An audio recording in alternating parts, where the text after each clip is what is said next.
जैसे कि आप हमारे थंबनेल पर देख चुके होंगे कि ये किस चीज़ का टॉपिक्स है। तो इसमें मैं बताऊंगा इम्पोर्टेंट क्वेश्चन और इसको पूरा सॉल्व करवाया जाएगा इस वीडियो में। तो अंत तक रहिएगा और पूरा आंसर देख के उसके बाद अगर पीडीएफ चाहिए तो आप कमेंट कर सकते हैं। ये पेपर है historical tourism and theory and practice और ये भी प्रोग्राम हिस्ट्री चेक का है जो थर्ड सेमेस्टर का है। तो हम इसको पहले हम क्वेश्चन पेपर आपको दिखा दें थोड़ा सा, उसके बाद में हम आंसर दिखाएंगे। ये देख लीजिए, बिल्कुल वही होंगे। इनको एक एक करके हम सॉल्व करवा रहेंगे और अगर विश्वास नहीं है तो थोड़ा सा मैं आपको दिखा देता हूँ।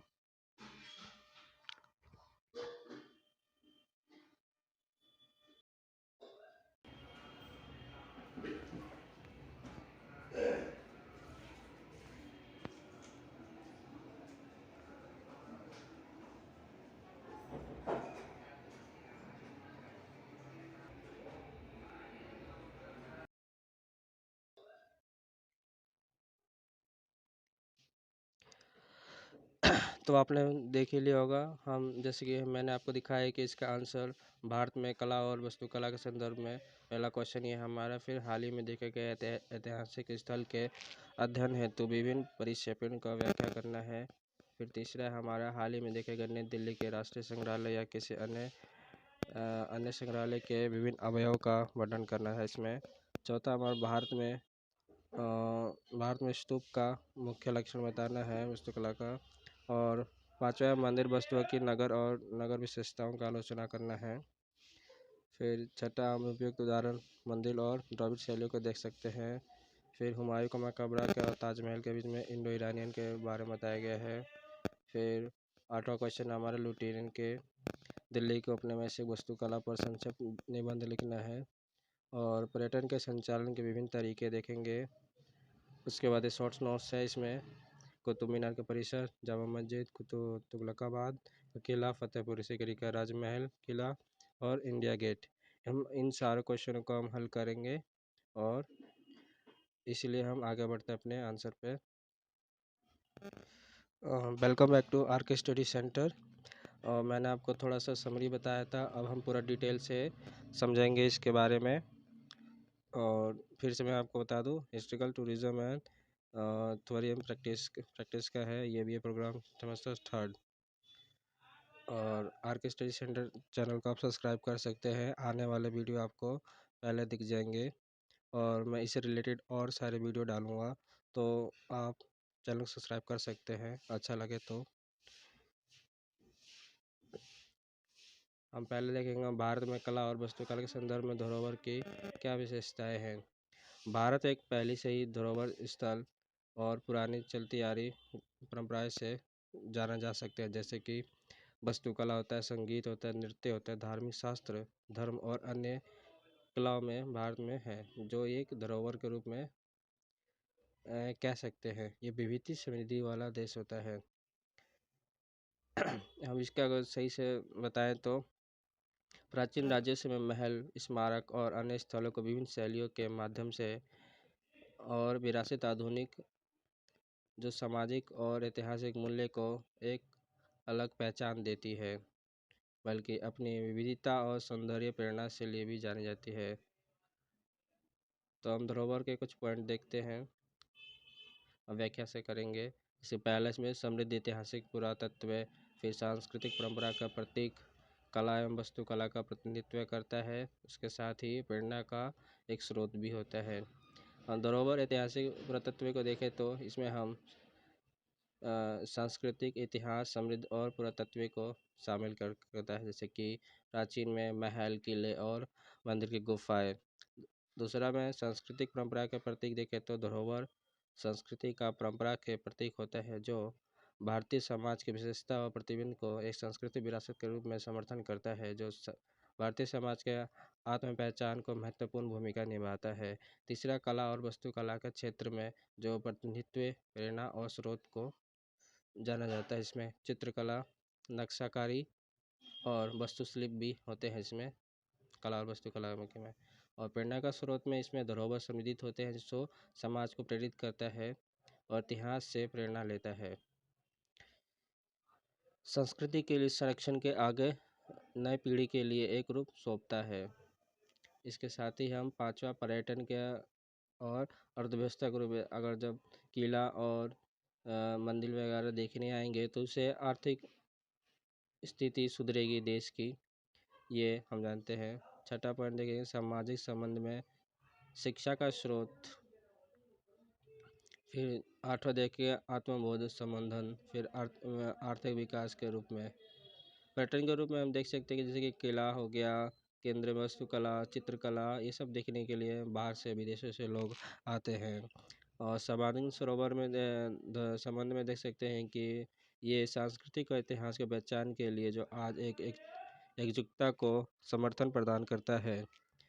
जो भारत पहले से विविधता वाला देश है, इसको और आगे से पहचान और मिलने लग गया। आजकल आज भी देख सकते हैं।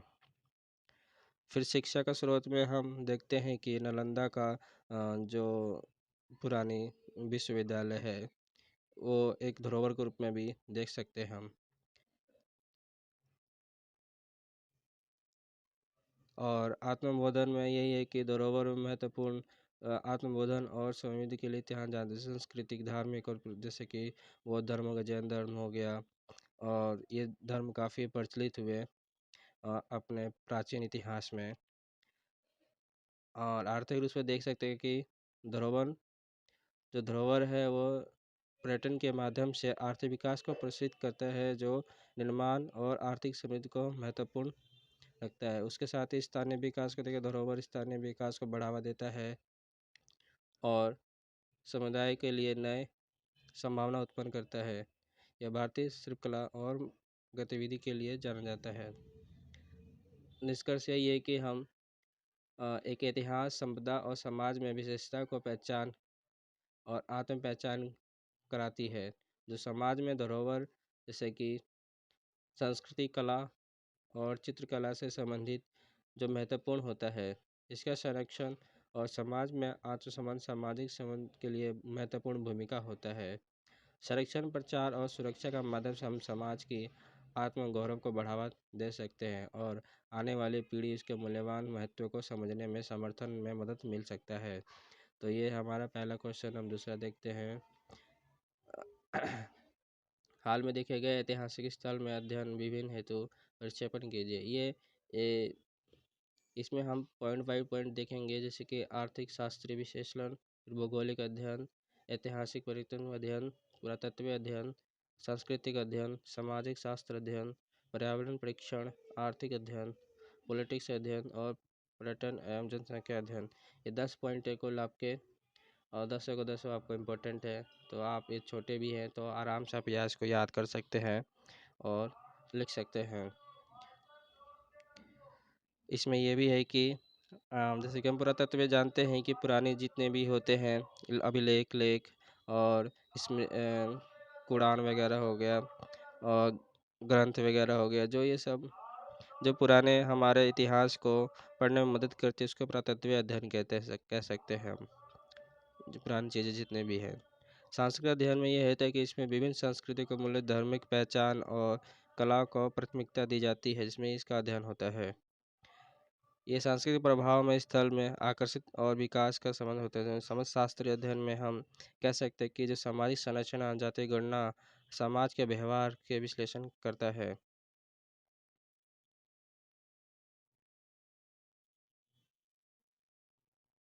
और हम ये भी देख सकते हैं कि पर्यावरण परीक्षण का ये स्थल के रूप में पर्यावरण के प्रभाव को विश्लेषण करता है।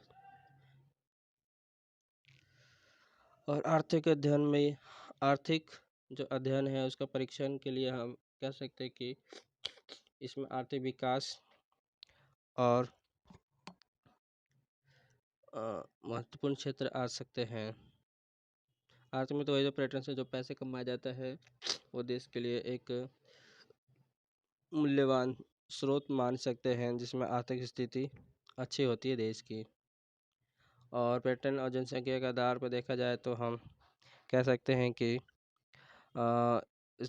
स्थल पर्यटन के क्षेत्र में विशेष करता है, जिसकी जनसंख्या यातायात प्रभाव होता है, इसके अध्ययन कर सकते हैं। और आने वाले कुछ क्वेश्चंस में हम देखेंगे कि पर्यटन का आयाम क्या होता है, आयाम के साथ साथ से कारण क्या होते हैं, किस प्रकार से पर्यटन को प्रभाव डाला जाता है। उसके साथ ही हम देखेंगे कि आने वाले आने वाले समय में पर्यटन की क्या क्या समस्या हो सकती है और इस पे अ, देश का पे क्या प्रभाव पड़ सकता है। तो ये कुछ ऐसे क्वेश्चन हैं जो लगभग आने की संभावनाएं हैं और हम इसको हल भी करवाएंगे आपको। ये एज अ क्वेश्चन पेपर में नहीं है, पर एक्स्ट्रा क्वेश्चन मैं करवाऊंगा आपको। दूसरा क्वेश्चन में हम निष्कर्ष यही देखेंगे कि निष्कर्ष हम ये निकाल सकते हैं कि स्थल ऐतिहासिक तत्व होता है, महा समाज में सांस्कृतिक का अध्ययन भी करता है, आर्थिक भौगोलिक प्रभाव पड़ता है और पर्यटन के पर्यटन के आर्थिक प्रभाव पर स्थल के भविष्य के प्रसंज्ञा कर सकते हैं। हम ये कह सकते हैं कि इतिहास के साथ इसका विभिन्न पहचान छुपी हुई है, जो हम इनके मदद से हम पहचान कर सकते हैं। तो ये 6 पॉइंट जो है आपको कर लेनी है। स्थल ऐतिहासिक महत्वपूर्ण तत्व, फिर सामाजिक में सांस्कृतिक का अध्ययन, आर्थिक भौगोलिक, पर्यटन अर्थव्यवस्थाएं और स्थल भविष्यवाणी की प्रासंगिकता के कर सकते हैं। तो आप इन चीज़ों पे आप कर सकते हो। तीसरा क्वेश्चन हम देखेंगे कि हाल ही में देखे गए नई दिल्ली के राष्ट्रीय संग्रहालय के अन्य संग्रहालय में क्या अभाव पड़ता है अवयवों का। इसमें पहले देखेंगे प्रदर्शनीय क्षेत्र, फिर शैक्षिक संसाधन। उसके साथ साथ हम और भी कुछ पॉइंट पे हम चर्चा कर सकते हैं, जैसे कि आंतरिक संरचनाएं, कला गैलरी, वैज्ञानिक और तकनीकी की प्रगति, आधुनिक तकनीकी उपकरण, शोध सुविधाएं, सांस्कृतिक अभाव, खाद्य सुविधाएं, गैर संरचना का अध्ययन। तो हम पहले देखते हैं इसमें कि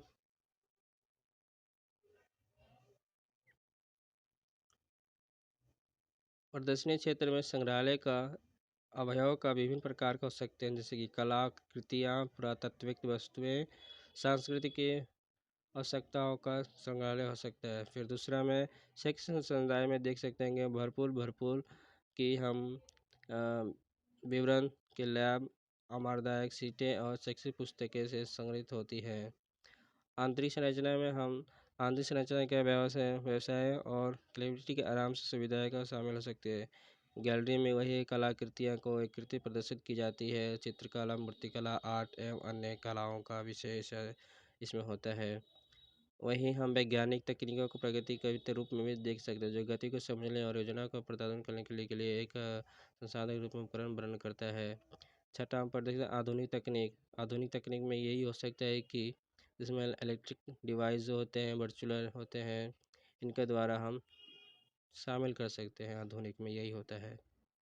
शोध सुविधाएं में हम ये है कि शोध सुविधाएं जो विद्यार्थियों के लिए अनुसंधान और प्रोफेसर के अध्ययन के लिए अनुसंधानों के लिए सुविधाजनक, आरामदायक एवं हो सकता है, कर सकते हैं। इसके अंदर सांस्कृतिक अनुभव में संग्रहालय के है कि विभिन्न संस्कृतियों का कार्यक्रम और इवेंट वगैरह आयोजित की जाती है, जो आधुनिक संग्रहालय के लिए अनुभव को बढ़ावा देता है। खाद्य सुविधा में यही है कि रेतीला भी हो सकता है और आकर्षक भी हो सकता है, जिसमें आरामदायक लाभ प्रदान करता है।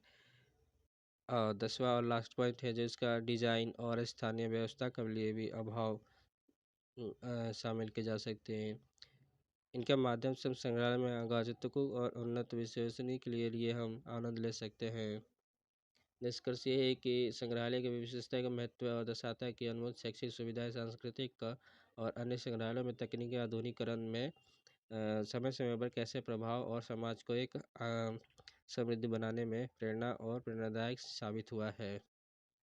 चौथा हम क्वेश्चन दे भारत में स्तूप वस्तुओं के मुख्य लक्षण के बारे में हम जानेंगे। पहला लक्षण हमारा है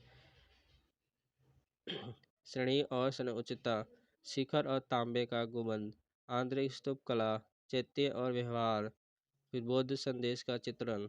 छठा है अध्ययन स्थल संग्रहित अशोकन शिलालेख। फिर दूसरा 8वां है बुद्ध संग्रहालय का हिस्सा।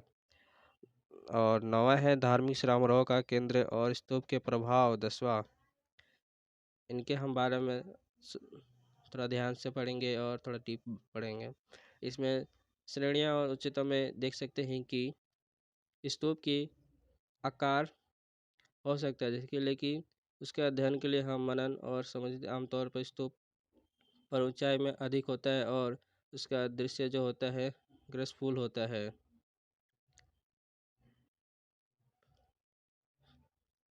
शिखर और तांबे का गुंबद। गुंबद ये कुछ इस प्रकार से हम बना सकते हैं। देखा जाए तो ये मान लो पूरा हो गया, इसके ऊपर से पूरा ऐसे होता है, ऐसे कुछ करके ये जो ऊपर होता है ये गुंबद होता है, जो बिल्कुल गोलाकार बिल्कुल होता है। अशोक शिलालेख में इसका वर्णन भी किया गया हुआ है। सॉरी, हाँ उसी का ही। इसका हम देख सकते हैं। फिर आंतरिक स्तूप में इसमें हम नीचे की गहराई के बारे में बताता है। इसमें संगीत वगैरह स्तूप की निर्मित होती है, जिसमें इसकी आवाज़ इसकी धार में गूंजती रहती है अंदर की तरफ जितने भी हैं। तो हमने ये देख लिया, ये देख लिया, ये देख लिया। और चैत्य व्यवहार में ये है कि स्तूप के व्यवहार भी जो अध्ययन वगैरह और ध्यान आकर्षण करने के लिए होता है। फिर बौद्ध संदेश में हम चित्रण का रूप में देख सकते हैं। अजंता की गुफाएं और एलोरा के कुछ गुफाएं में गौतम बुद्ध वगैरह और उनकी धार्मिक से रिलेटेड कुछ उनकी चित्रण की गई है और चित्र वगैरह बनाया गया हुआ है। इसका लेख भी शिलालेख में लिखा गया, अशोक के शिलालेखों में।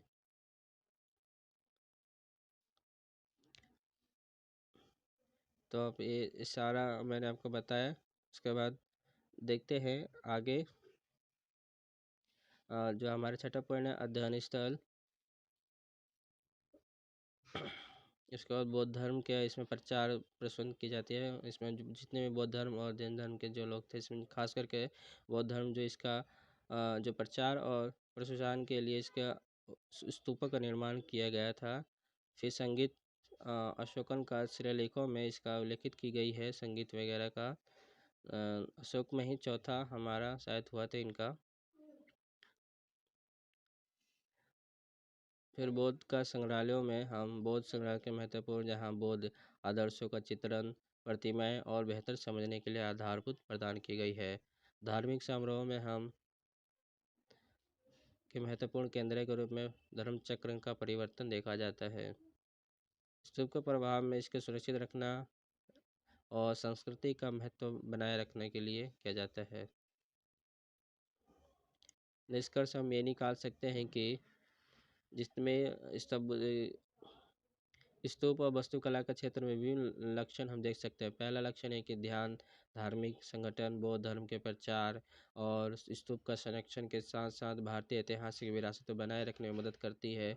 इनको पूर्वजों और धर्मशास्त्र के संस्कृति को समझने में मदद करता है। इसके अलावा स्तूप के अवयव के लिए मनन और स्थान के लिए आत्मविश्वास का मार्गदर्शन प्रदान करता है।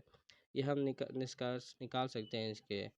पांचवा हमारा मंदिर में वास्तुकला की नगर शैली की विशेषताएं की आलोचना करना है। हम पहले हम ऐसे कुछ कर सकते हैं। नगर शैली जो विशेषताएं हम वास्तुकला के कई संदर्भ में रोक्शन लक्षण से हम देख सकते हैं। पहला शिखर, फिर दूसरा गर्भगृह और मंदिर की संरचनाएं। शिलालेखों में मूर्ति का उपयोग, गोपुरम शैली, उसके साथ स्थापत्य कला का क्षेत्र में उपयोग की गई है। प्रमुख देवता देवी मूर्तियाँ, गाथाओं और कथाओं का प्रसार, संरचना में विविधताएं, गौरवशाली दर्पण, स्वर्णीय रंग का शिल्पकला, इन सब हम अध्ययन से हम इनका समालोचन कर सकते हैं, मतलब आलोचनाएं कर सकते हैं। तो मंदिर में आप शिखर में देखोगे नगर शैली में जो थी, इसमें 3 प्रकार के शैलियों का हम देख सकते हैं कि नगर शैली, द्रविड़ शैली और शिलालेख कुछ ऐसे कुछ तीसरा भी था। इन शैलियों के माध्यम से हम शिखर को हम प्यार और संग्रह के लिए हम कई सारी लकड़ियाँ और पत्थरों धातुओं को वस्तुओं का उपयोग किया जाती है। इन शिखर को रूपित और आकृति देने के लिए नगर शैली के मंदिरों में विशेष हम सांस्कृतिक और धर्म के लिए एक प्रकट उपयोग कर सकते हैं कि गर्भगृह में मंदिरों की संरचना नगर शैली में गर्भगृह की संरचना विशेष द्वितीय है और दो द्वितीय मंदिर अक्सर इसे चौथे पाँचवें शताब्दी के रूप में निर्मित किया गया जो ब्राह्मणीय संरचना और देवताओं का ज्ञान को प्रदान करता है। आप ये तीसरा में शिखर शैली में मूर्तियों में ये कह सकते हैं कि अक्सर अक्सर मंदिरों का शिलालेख और मूर्ति का उपयोग हम धार्मिक कथाओं को इतिहास को दर्शन को दर्शाते और धार्मिक प्रचारों को इसके उजागर करते हैं। गौरवपुरम में ये कह सकते हैं महत्वाकांक्षी आकांक्षाओं को सम्मिलित की जाती है। इसमें गौरवपुर की उत्कृष्ट और गैसपुर की डिजाइन की प्रसिद्धि होती हैं। तो हम ये इस सारे पॉइंट के बारे हमने देख लिया। शिखर देख लिया, गर्भगृह की संरचना, मंदिर में शिलालेखों का मूर्तियाँ, गौरवपुरम, ये सब हमने देख लिया। तो इसके अलावा हम ये भी देख लिया कि उसके बाद देखेंगे पांचों शैलियों में स्थापत्य कला की शैली और उसके बाद प्रमुख देवी देवता की वजह से कि प्राचीन काल में देखते हैं कि एक आदमी के पेट में से वगैरह पेड़ निकला है जो शिव की रूप देखा जाता है उसमें। उस समय प्राचीन काल में हम ये भी देखें कि गाय जो है नंदी जो शिव का वाहक हो गया।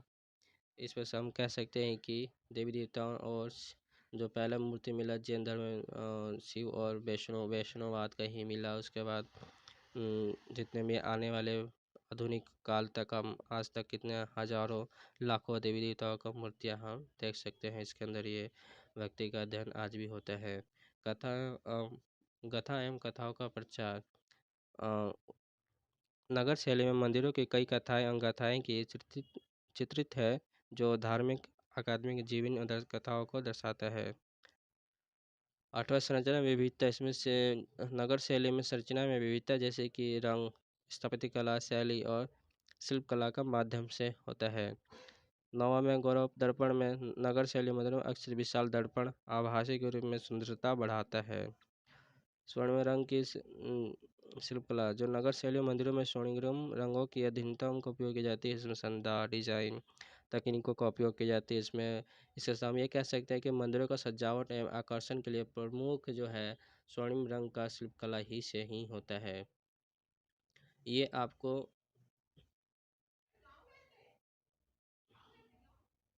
ये आप इसको एक इम्पोर्टेंट पॉइंट के रूप में देख सकते हैं। ये इसका मेन मुद्दा तो यही है आपके आकर्षण और सजावट के लिए। निष्कर्ष में हम निकाल सके नगर शैली विशेषता मंदिरों में एक रोमांचक पहलू प्रस्तुत करते हैं। इसमें धार्मिक सांस्कृतिक और समृद्ध प्रतीक के लिए प्रतीक माना जाता है। इसके अंदर डिजाइन भव्यता कला सौंदर्य एवं उन्नत के माध्यम से इसका नगर शैली का उपयोग धार्मिक वस्तु कथा प्रचार कथाओं का भक्ति रस वगैरह सब इसके अंदर आते हैं नगर शैली के अंदर। तो हम भारतीय धर्म में संस्कृति के महत्व के स्थलों के रूप में हम उच्चतम महत्व दे रखते हैं। छठा है उपयुक्त उदाहरण के साथ मंदिर में द्रविड़ शैली। ये पहला तो हमारा नगर शैलियों का हो गया द्रविड़ शैली। द्रविड़ शैली में मंदिरों में हम देख सकते हैं कि गोपुरम शिखर अद्वितीय संग्रहालय द्वितीय पुस्तकालय के रूप में प्रकार इसकी कला का सजावट आकलन और रंग प्राचीन का शिल्पकला स्थापत्य कला की शैली इनके बारे में हम फिर से देखते हैं। गोपुरम जो महाबलीपुरम के एक सौर के रथ मंदिरों का प्रमुख है कह सकते हैं हम, जिसका ऊंचाई अद्भुत विभिन्नता और धार्मिक चित्रों से सजावट से लैस मतलब गुनी हुई है। शिखर में इसका हम देख सकते हैं अद्वितीय डिजाइन के माध्यम से लाइक एवं शिखर को डिजाइन के आकर्षण की गई है। मंदिर के अंदर अद्भुत संग्रहालय जो बार बार कामरूप संग्रहालय के रूप में जान जाती है। इसमें धार्मिक मंदिरों का आकलन और प्राचीन कलाकृतियाँ का इसमें महत्व है। द्रविड़ कला में हम देख सकते हैं उत्कृष्ट द्रविड़ के एक लक्षणों का प्रकट जो दीवारों में भव्य की संरचना के ऐतिहासिक महत्व देते प्रकार में हम देख सकते हैं कि इसके हम मंदिरों का अक्सर मंदिर का प्रांगण और घेरा हुआ देखते हैं चारों तरफ से। कला सजावट में इसमें हम देखेंगे कि अद्वितीय के साथ साथ रंगीन और मूर्तिकला का इसमें आकार का प्रयोग की गई है। आकलन में हम यही देखेंगे इसका मंदिरों का उत्कीर्ण भागों में उपयोग की गई है और उसके साथ जैन बाकी अब ये वही है। निष्कर्ष हम ये निकाल सकते हैं कि इस कला में सजावट विविधता आकलन और प्राचीन शिल्पकला से सुनिश्चित की गई है। इसमें मंदिरों में धार्मिक आदर्शों और प्रस्तुत की गई है। भारतीय विरासत भारतीय संस्कृति विरासत महत्व हिस्सा रखता है इसके अंदर। इनका रूपांतरण डिजाइन रंग आकलन और उनके आकर्षण में आध्यात्मिक महत्व को साथ याद किया जाता है। फिर हुमायूं का ताजमहल के संदर्भ में हुमायूं अकबर का महल इंडो फारसी का शैली का उपयोग हुमायूं का मकबरा ताजमहल दोनों में इंडो फारसी का प्रमुख उदाहरण मिलता है। इनका प्रबंध हिंदी प्रासियों के लिए सिल्वर मिश्रण जिसमें प्राचीन अजमेरी पत्थर मार्बल पत्थरों का उपयोग की गई है। अति दृष्टि नक्शा में इंडो फ्रांसीसी लक्षणों में हम देख सकते हैं कि नक्शा का महत्वपूर्ण भूमिका निभाया गया है इसके अंदर। हुमायूं का मकबरा ताजमहल दोनों ही इस विशेषता को प्रदर्शित करती है। ग्रंथियों को सुंदरता मकबरों में ग्रंथियों को सुंदरता के लिए की गई है जो आकर्षण ताजमहल के उनके गुंबदों की श्रृंखला और उनकी सजावट के रूप में देखते हैं। उत्कृष्ट इस करप्शन में मकबरों की उत्कृष्टता का प्रयोग की गई है जिसमें हम सुंदर से इसकी मकबरों का डिजाइन वगैरह की गई है। इसमें चित्रशिलता के नक्शा भी देख सकते हैं। इसमें काफ़ी सुंदर सिकंदरी बाग और चार बाग जैसे नक्शा का उसका आकलन की गई है। हुमायूं का मकबरा नक्शा में अंदर नियमितता और आकर्षण का अभाव देखा जाता है। पत्थरकारी उत्कृष्ट पत्थरकारी में देखा जाता है उसके के अंदर गुंबदों परिसरों और सुंदर की डिजाइन अलग अलग सजावट के रूप में की गई है। धार्मिक देखा जाए हुमायूं का मकबरा ताजमहल न केवल एक आकर्षण स्मारक है बल्कि एक धार्मिक और सांस्कृतिक विरासत में महत्वपूर्ण प्रतीक माना जाता है। विश्व के अद्वितीय सांस्कृतिक धरोहर में इसका इसका महत्व है। निष्कर्ष यही निकाल सकते हो कि इंडो फ्रांसीसियों के साथ वास्तुकला में द्वितीय का योगदान महत्वपूर्ण रहा है जिसमें ताजमहल मक्का का एक अद्भुत उदाहरण देख सकते हो जो आज भी इतना सुंदर और सुंदरी के साथ साथ देखने में काफ़ी आनंद मिलता है इसको। इसके अंदर चित्रकला का पत्थर की कारीगरी नक्शकारी इसमें सब देखने को मिलता है। सांस्कृतिक और वास्तुकला का प्रतीक के रूप में भी माना जा सकता है। ये सांस्कृतिक धरोहर का महत्वपूर्ण स्थान रखता है अपने आप में। आठवां है लुटियन के दिल्ली में औपनिवेशिक वास्तुकला का संदर्भ में लुटियन है तो कुछ ज़्यादा महत्वपूर्ण ये आने को उतना चांस नहीं होता पर फिर भी ये आप ये कर सकते हो। लुटियन में हम दिल्ली में एक मोटा मोटा सा पॉइंट देखते हैं कि भव्य का आकर्षण मिलता है परिस्थितियों का उपयोग होता है विशेष रचनात्मकता होता है ऐतिहासिक महत्व होता है प्रदर्शन की क्षमता हो सकता है। इससे हम ये देख सकते हैं कि भव्य आकर्षण में ये है कि उपनिवेशिक निर्माण में भव्य आकर्षण की दृष्टि से हम ब्रिटिश संस्कृति का उदाहरण को देखने को मिलता है। और उपनिवेशिक परिस्थिति में यह देखा जाता है कि बागवानी पानी जैसे कि तालाब उपयोग जैसे कि इनसे पूरी तरह से इसमें उपयोग किया गया हुआ है प्रकृति के लिए। रचना में हम देखेंगे कि ये रचनात्मक परिस्थिति को जो ग्रंथि अक्षर चुकाने वाली खिड़कियाँ रंगीन होती है इसका इतिहास भी होता है। पर्यटन के संचालन में विभिन्न तरीके बहुत इजी क्वेश्चन हैं यार ये। सांस्कृतिक पर्यटन प्राकृतिक पर्यटन ऐतिहासिक पर्यटन धार्मिक पर्यटन क्रियाकलाप आधुनिक पर्यटन समुद्री पर्यटन विवरण के रूप में आदिवासी पर्यटन चित्र इनको हम थोड़ा विस्तार से देखते हैं। ये 10 पॉइंट्स हैं कुछ करीबन 10 पॉइंट्स है। तो हम पहले देखेंगे कि सांस्कृतिक पर्यटन में क्या हो सकता है। सांस्कृतिक पर्यटन में ये है कि ऐतिहासिक है स्थानीय कला है के साथ साथ इसमें पर्यटन का धार्मिक स्थल और प्रांगणों का उत्सव देखने को मिलता है। खाद्य व्यंजन प्रकृति में यह है कि सुंदरता आनंद लेती है जंगल सफारी परिवर्तन रोहन जैसे जलतरा झील वगैरह जल यात्रा में हो सकते हैं। ऐतिहासिक पर्यटन में हम यह पुरातात्विक स्थल जो नगर शैलियों को किलाओं का देखते हैं। धार्मिक पर्यटन में विभिन्न धर्मों के रूप में ये अपने आप को पेश कर सकती है। मंदिर, मस्जिद, गुरुद्वारे और चर्च वगैरह। पर्यटन क्रियाकलाप में हम देखते हैं एक्टिव आनंद लेने वाले जो जैसे कि हाइकिंग, बर्फबारी, स्कीइंग और ये सब देख खेलते हैं बाहर से विदेशी पर्यटक। और इसके लिए प्रमुख हमारे हिमाचल हो गया, नैनीताल से वगैरह हो गया, इसमें हम बर्फबारी को देखने के स्केलेटेड करते हुए देखने को मिलते हैं।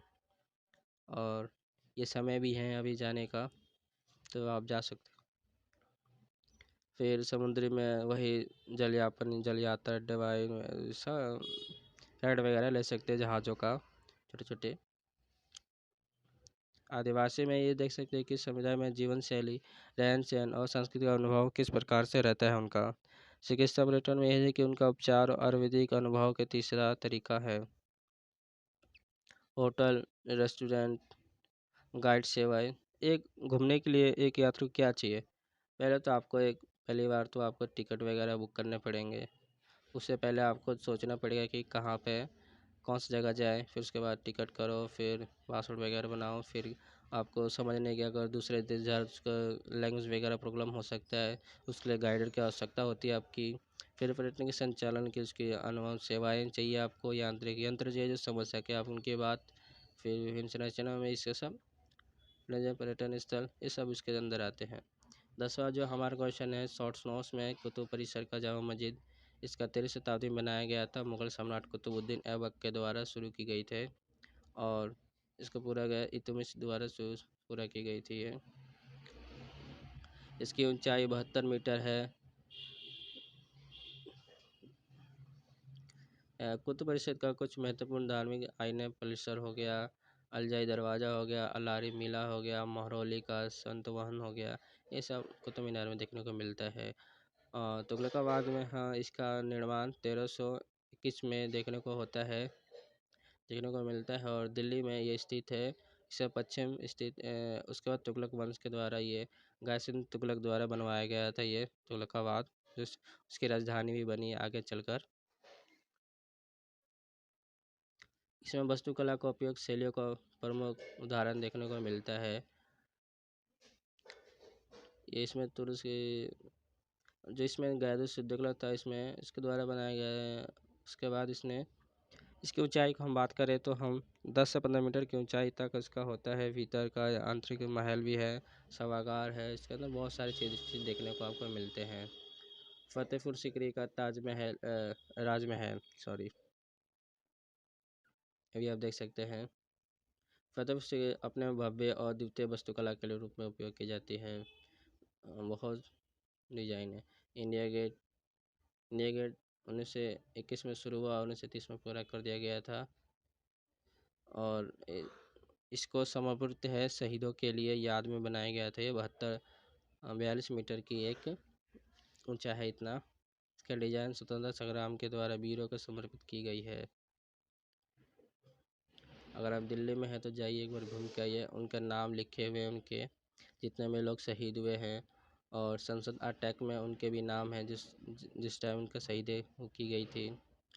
बहुत मतलब प्रेरणा स्रोत वाले इंडिया गेट है, आप जाकर वहाँ पे देख सकते हैं, बहुत बढ़िया है। Thank you for watching. और वीडियो अच्छी लगी तो लाइक एंड सब्सक्राइब करें और आर के स्टडी सेंटर को सब्सक्राइब कर सकते हैं। और आने वाले टूरिज़्म के ऊपर और सारी वीडियो आएंगे आपके शॉर्ट्स नोट्स में। मैं आपको बताऊंगा शॉर्ट्स वीडियो में भी काफ़ी सारी चीज़ें डिटेल में बताई जाएगी, जो एक मोटा मोटा एक लिखने में परीक्षा भवन में आपको ज़रूरत मिलती है, मदद मिल सकती है आपको। और आप इसको ही पढ़ लोगे ना तो आप पास हो जाओगे, इसमें इतना है। इसमें रिपीट क्वेश्चन होते हैं, मैं और सारे क्वेश्चन लगाऊंगा इसके अंदर। तो आप देख लिए कितने सारे हमारे पे हैं और आप ये कर सकते हैं। वीडियो थोड़ी लंबी हो गई है, उसके लिए मैं क्षमा चाहूँगा। बाकी आपको पूरा डिटेल से करवाया है। Thank you.